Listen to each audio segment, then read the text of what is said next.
ರಾಜ್ಯದಲ್ಲಿ ಈ ಬಾರಿ ಬೇಸಿಗೆ ಉಷ್ಣತೆಯ ಅಬ್ಬರ ಹೆಚ್ಚಾಗುವ ಸಾಧ್ಯತೆ ಇದೆ. ದಿನದಿಂದ ದಿನಕ್ಕೆ ತಾಪಮಾನ ಏರಿಕೆಯಾಗ್ತಾ ಇದೆ. ಎಲ್ಲಾ ಜಿಲ್ಲೆಗಳಲ್ಲೂ ದಾಖಲೆ ಮಟ್ಟದ ತಾಪಮಾನ ದಾಖಲಾಗ್ತಾ ಇದೆ. ಇದರಿಂದಾಗಿ ಹೀಟ್ ವೇವ್ ಮತ್ತು ಹೀಟ್ ಸ್ಟ್ರೋಕ್ ಅಪಾಯ ಹೆಚ್ಚಾಗಿದೆ. ಈ ಹಿನ್ನೆಲೆ ಈ ಅಪಾಯವನ್ನ ಗಮನದಲ್ಲಿಟ್ಟುಕೊಂಡು ರಾಜ್ಯ ಆರೋಗ್ಯ ಇಲಾಖೆ ಅಲರ್ಟ್ ಆಗಿದೆ. ಕೆಲವು ಮುನ್ನೆಚ್ಚರಿಕೆ ಕ್ರಮಗಳನ್ನು ಕಡ್ಡಾಯವಾಗಿ ಪಾಲಿಸುವಂತೆ ಆದೇಶಿಸಿದೆ. ಜನರ ಆರೋಗ್ಯ ಕಾಪಾಡೋಕೆ ಹಾಗೂ ತುರ್ತು ಪರಿಸ್ಥಿತಿಯನ್ನು ಎದುರಿಸಲು ಎಲ್ಲಾ ರೀತಿಯ ಸಿದ್ಧತೆ ಮಾಡಿಕೊಳ್ಳಲು ಸಿದ್ಧವಾಗಿದೆ.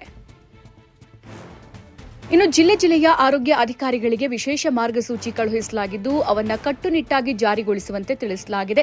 ಆರೋಗ್ಯ ಇಲಾಖೆಯ ನಿರ್ದೇಶನದ ಪ್ರಕಾರ ಎಲ್ಲಾ ಸರ್ಕಾರಿ ಆಸ್ಪತ್ರೆಗಳಲ್ಲಿ ಹೀಟ್ ಸ್ಟ್ರೋಕ್ ಮ್ಯಾನೇಜ್ಮೆಂಟ್ ರೂಮ್ ಸ್ಥಾಪನೆ ಕಡ್ಡಾಯವಾಗಿದೆ.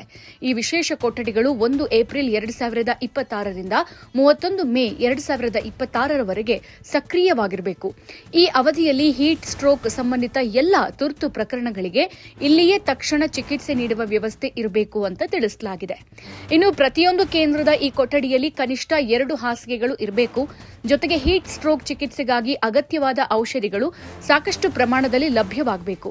ಈ ಕೊಠಡಿಯಲ್ಲಿ ಕೆಲಸ ಮಾಡುವ ಸಿಬ್ಬಂದಿಗೆ ಹೀಟ್ ಸ್ಟ್ರೋಕ್ ಗುರುತಿಸುವುದು, ಮೊದಲ ನೆರವು ನೀಡೋದು ಹಾಗೂ ಮುಂದಿನ ಚಿಕಿತ್ಸಾ ಕ್ರಮಗಳ ಬಗ್ಗೆ ವಿಶೇಷ ತರಬೇತಿ ನೀಡೋದು ಕಡ್ಡಾಯ ಅಂತ ಆರೋಗ್ಯ ಇಲಾಖೆ ಸೂಚಿಸಿದೆ.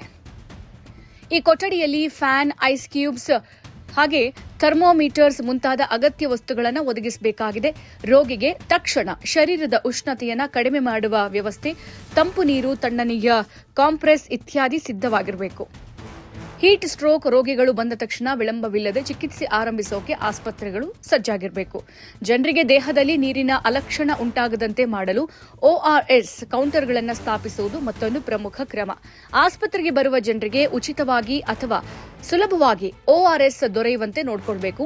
ಹೀಟ್ ರಿಲೇಟೆಡ್ ಇಲ್ನೆಸ್ ಪ್ರಕರಣಗಳು, ಉದಾಹರಣೆಗೆ ಹೀಟ್ ಕ್ರ್ಯಾಂಪ್ಸ್, ಹೀಟ್ ಸ್ಟ್ರೋಕ್ ಇವೆಲ್ಲವನ್ನು ಕಡ್ಡಾಯವಾಗಿ ದಾಖಲೆ ಮಾಡಬೇಕು. ದಾಖಲಾಗುವ ಎಲ್ಲಾ ಮಾಹಿತಿಯನ್ನ IHIP ಪೋರ್ಟಲ್ನಲ್ಲಿ ನಿಯಮಿತವಾಗಿ ಅಪ್ಡೇಟ್ ಮಾಡಬೇಕು ಅಂತ ಸೂಚಿಸಲಾಗಿದೆ. ಇದರಿಂದ ರಾಜ್ಯ ಮಟ್ಟದಲ್ಲಿ ಹೀಟ್ ಸಂಬಂಧಿತ ರೋಗಗಳ ಮೇಲೆ ನಿಗಾ ವಹಿಸೋಕೆ ಯಾವ ಜಿಲ್ಲೆಯಲ್ಲಿ ಹೆಚ್ಚು ಪ್ರಕರಣಗಳು ಕಾಣಿಸ್ತಾ ಇವೆ ಅನ್ನೋದನ್ನ ತಿಳಿದು ಕ್ರಮ ಕೈಗೊಳ್ಳೋಕೆ ಸಹಾಯವಾಗುತ್ತೆ. ವೈದ್ಯರು ಮತ್ತು ಸಿಬ್ಬಂದಿಗೆ ಹೀಟ್ ಸ್ಟ್ರೋಕ್ ನಿರ್ವಹಣೆಯ ಕುರಿತು ವಿಶೇಷ ತರಬೇತಿ ಕ್ರಮಗಳನ್ನು ಆಯೋಜಿಸಲು ಕೂಡ ಸೂಚನೆ ನೀಡಲಾಗಿದೆ. ತುರ್ತು ಪರಿಸ್ಥಿತಿ ಬಂದಾಗ ತಕ್ಷಣ ಸ್ಪಂದಿಸುವಂತೆ ಎಲ್ಲಾ ತಂಡಗಳು ಸಿದ್ಧವಾಗಿರಬೇಕು. ಇನ್ನು ಜನಸಾಮಾನ್ಯರಿಗೂ ಆರೋಗ್ಯ ಇಲಾಖೆ ಕೆಲವು ಸರಳ ಮುನ್ನೆಚ್ಚರಿಕಾ ಸಲಹೆಗಳನ್ನು ಕೊಟ್ಟಿದೆ. ಹೆಚ್ಚು ಬಿಸಿಲಿನ ಸಮಯದಲ್ಲಿ, ವಿಶೇಷವಾಗಿ ಮಧ್ಯಾಹ್ನ ಸಮಯದಲ್ಲಿ ಹೊರಗೆ ಹೋಗೋದನ್ನ ಸಾಧ್ಯವಾದಷ್ಟು ತಪ್ಪಿಸಿಕೊಳ್ಳಬೇಕು. ಹೊರಗೆ ಹೋಗಬೇಕಾದ್ರೆ ತಲೆಯನ್ನ ಮುಚ್ಚಿಕೊಳ್ಳೋದು, ಛತ್ರಿ ಬಳಸೋದು, ನೆರಳಿನಲ್ಲಿ ಸಾಗೋದು ಮುಂತಾದ ಕ್ರಮಗಳನ್ನು ಪಾಲಿಸಬೇಕು. ದಿನಪೂರ್ತಿ ಸಾಕಷ್ಟು ನೀರು ಕುಡಿಯಬೇಕು. ದೇಹದಲ್ಲಿ ನೀರಿನ ಕೊರತೆ ಆಗದಂತೆ ನೋಡಿಕೊಳ್ಳಬೇಕು. ಹಗುರವಾದ ಬೆಳ್ಳಗಿನ ಗಾಳಿ ಹೊಕ್ಕಿಕೊಳ್ಳುವಂತಹ ಬಟ್ಟೆಗಳನ್ನು ಧರಿಸೋದು ಉತ್ತಮ. ತಲೆ ಸುತ್ತೋದು, ಅಸ್ವಸ್ಥತೆ, ಅತಿಯಾದ ಬೆವರು, ದೇಹ ಬಿಸಿ, ವಾಂತಿ, ಗಾಬರಿ, ಅಸಹಜ ದಣಿವು ಇತ್ಯಾದಿ ಲಕ್ಷಣಗಳು ಕಂಡುಬಂದರೆ ನಿರ್ಲಕ್ಷ್ಯ ಮಾಡಬಾರದು. ತಕ್ಷಣ ಹತ್ತಿರದ ಆಸ್ಪತ್ರೆಗೆ ಭೇಟಿ ನೀಡಿ ವೈದ್ಯರನ್ನ ಸಂಪರ್ಕಿಸಬೇಕು.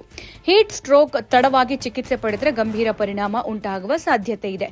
ಜಿಲ್ಲೆ ಮತ್ತು ತಾಲೂಕು ಮಟ್ಟದ ಆರೋಗ್ಯಾಧಿಕಾರಿಗಳು ಈ ಎಲ್ಲಾ ಕ್ರಮಗಳನ್ನು ಕಟ್ಟುನಿಟ್ಟಾಗಿ ಜಾರಿಗೊಳಿಸುವ ಜವಾಬ್ದಾರಿ ಹೊಂದಿದ್ದಾರೆ. ಎಲ್ಲಾ ಪ್ರಾಥಮಿಕ ಆರೋಗ್ಯ ಕೇಂದ್ರಗಳು, ಸಮುದಾಯ ಆರೋಗ್ಯ ಕೇಂದ್ರಗಳು ಮತ್ತು ಜಿಲ್ಲಾ ಆಸ್ಪತ್ರೆಗಳು ಸಿದ್ಧ ಸ್ಥಿತಿಯಲ್ಲಿ ಇರಬೇಕು. ಜನರ ಜೀವ ರಕ್ಷಣೆಗಾಗಿ ಈ ಕ್ರಮಗಳನ್ನು ಗಂಭೀರವಾಗಿ ಕೈಗೊಳ್ಳುವಂತೆ ಆರೋಗ್ಯ ಇಲಾಖೆ ಸ್ಪಷ್ಟ ಸೂಚನೆ ಕೊಟ್ಟಿದೆ. ಜನರು ಸಹ ಮುನ್ನೆಚ್ಚರಿಕೆ ಕ್ರಮಗಳನ್ನು ಪಾಲಿಸಿ ತಮ್ಮನ್ನು ತಾವು ಹಾಗೂ ತಮ್ಮ ಕುಟುಂಬವನ್ನು ಹೀಟ್ ವೇವ್ ಅಪಾಯದಿಂದ ಕಾಪಾಡಿಕೊಳ್ಳಬೇಕಿದೆ.